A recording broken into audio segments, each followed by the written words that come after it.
Haula Dwi Juliatri Hasibuan, salah satu korban selamat, menceritakan detik-detik mencekam saat dirinya bersama dua rekannya harus melompat ke laut demi menyelamatkan diri. Ketiganya merupakan mahasiswa semester 3 Universitas Mataram yang hendak pulang ke Lombok usai menikmati liburan semester di Bali menggunakan sepeda motor. Saat berada di laut, Haula berusaha menggapai tangan Indah. Namun pegangan tersebut terlepas akibat hempasan gelombang. Masing-masing menggunakan baju pelampung, namun arus laut perlahan menyeret dan memisahkan posisi mereka. Kendati terpisah jarak, Haula dan Indah sempat saling memanggil nama untuk memastikan kondisi satu sama lain selama kurang lebih 30 menit. Simak lanjutan kesaksian dari kedua teman korban hanya di Tribun Lombok.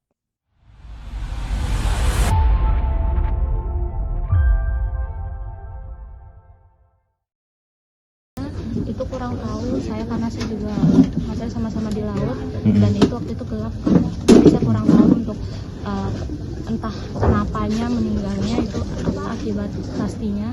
Cuman chaos banget karena kita tuh dari pihak kapalnya itu bilang kalau suruh tunggu nakoda, arahan dari nakoda, sedangkan itu asap itu udah menggempul, kita juga udah sesak napas. Yang saya tahu udah semuanya udah banyak pakai pelampung, terus entah kita juga bingung mana yang arahan dari kapal, mana yang arahan dari penumpang, mana ada yang suruh lompat lah segala macam. Terus habis itu setelah itu ada tangga untuk lompat kan, disediakan di situ. Setelah itu kami bertiga lompat.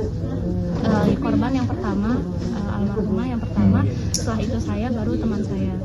Nah setelah itu kita saya mau genggaman tangan bertiga, cuman si korban nggak peraih sama tangan saya. Saya cuma teman saya yang satunya yang peraih. Tapi selama 30 menit lah kurang lebih ya maksudnya, itu saya masih berkomunikasi dengan Indah untuk make sure kalau dia aman. Jadi saya manggil namanya dia Indah, dia bilang iya. Dia juga manggil nama saya Ula, iya. Jadi itu udah lumayan lama kita, tapi karena tenaga habis untuk ngomong, untuk saling nguatin di situ, jadi akhirnya kita keikut arus aja. Habis itu kita udah nggak ada kontak kanan gimana lagi, udah nggak bisa lihat apa-apa karena gelap juga. Itu dalam kondisi pakai pelampung? Pakai pelampung bertiganya. Ada sekitar berapa jam? Apa itu? Di lautnya? Oh, kalau di lautnya 4 jaman ya. Kita baru diselamatin jam 8, itu pun yang nyelamatin speedboat asing. Jadi speedboat turis bule. Kapal liar. Terus pas saya nyampe di speedboat jam 8-an, ternyata almarhum udah terlentang di sana. Oh, tapi Indah ikut naik ke speedboat itu? Iya, jadi yang menyelamatkan Indah speedboat itu. Oh, berarti satu speedboat ya? Satu speedboat. Saya langsung lihat teman saya langsung di situ. Terus ini histeris kalau saya nggak bisa ngomong apa-apa, Mbak. Terus setelah itu ada di situ ada bule yang menyelamatkan kita, yang gendong kita ke speedboat setelah ngasih tali. Setelah itu ada juga warga negara Indonesia, karena di situ dia tahu itu teman saya, jadi dia biar kita nggak down mental kita dipindahin ke speedboat bagian depan untuk nggak bareng sama teman kita ini. Setelah itu baru kita dipindahin ke kapal yang lebih besar, itu punyanya bule juga asing, kapal asing. Oke, Pak, itu sempat terpisah dari kelompok genggaman dari teman-teman itu kan? Apakah agak sekitar berapa jauh terseretnya? Dari teman-teman yang lain. Iya, dari apakah dia masuk rombongan di kelompok yang terseret juga yang lain? Jadi kita tuh sebelumnya itu kita udah udah lihat kalau di belakang kita tuh ada beberapa orang yang diselamatkan. Setelah itu kita baru karena speedboatnya penuh, kita dibawa dulu ke kapal yang asing yang besar tadi saya bilang. Baru si speedboat ini ambil orang lagi, maksudnya evakuasi penumpang yang lain gitu sih. Kalau bagian jaraknya nggak begitu jauh dari yang lain karena kan sama arusnya kita ke bawah, jadi masih juga. Kondisi almarhum pas diselamatin itu masih ada luka-luka atau apa yang dia? Karena udah ditutup jilbabnya dia, terus udah dari tangan udah biru juga, kaki udah nggak ada gerak, udah nggak ada nafas. Oh, berarti dipotong gitu ya sama speedboat? Dia ada penyakit. Atau bisa berenang atau tidak gitu? Kalau berenang dia tidak bisa. Tapi pakai pelampung ya? Tapi pakai pelampung. Untuk masalah penyakitnya mungkin nanti dikasih tahu sama Oke. keluarganya. Kondisinya ada luka atau Kondisinya ada luka di bagian kepala Kebentur. sama kaki. Saya nggak tahu bagian kakinya gimana, tapi di kepala saya lihat karena di speedboat.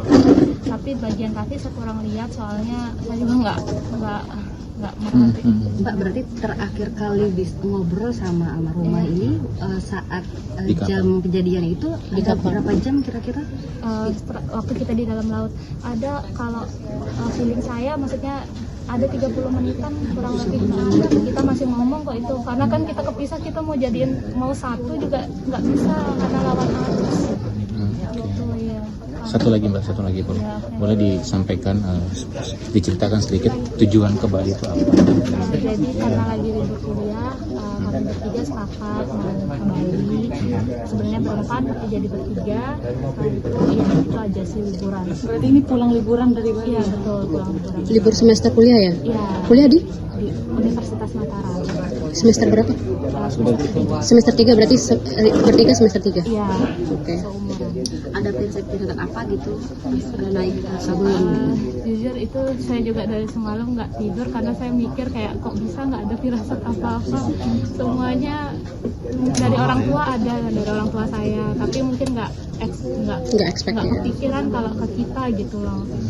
Tapi sempat kabarin keluarga nggak Mbak waktu kejadian lagi? Berarti Jam dalam- 3.20 saya nelpon ibu saya, di situ saya bilang kabarnya kebakaran, saya minta maaf segala macam, terus ibu saya ngabarin keluarganya Indah dan keluarga teman saya ini. Mereka ke Lembar. Yang tadi kami sudah serahkan santunannya di Kota Lombok ini, dan ini bagian dari sebuah kehadiran negara pada saat terjadinya peristiwa kecelakaan transportasi, dan ini adalah amanat negara yang dijalankan oleh Jasa Marga. Kalau ditanya cukup cepat ya, memang kita memiliki satu standar operating prosedur yang memang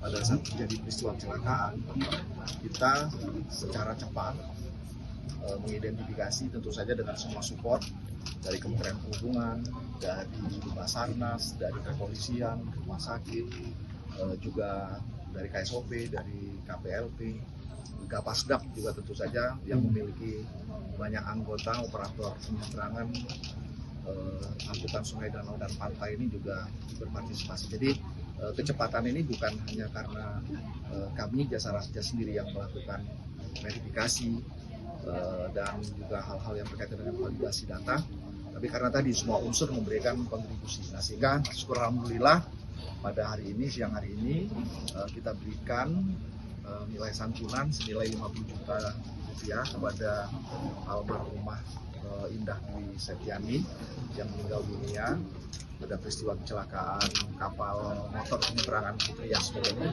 dan juga ekstra cover dari angkutan transporternya yang juga diserahkan oleh Direktur Utama Jasa Marga Putra senilai 75 juta rupiah. Semoga bisa membantu sedikit meringankan keluarga korban, walaupun nilai itu tidak sebanding dengan apa yang menjadi kehilangan bagi pihak keluarga.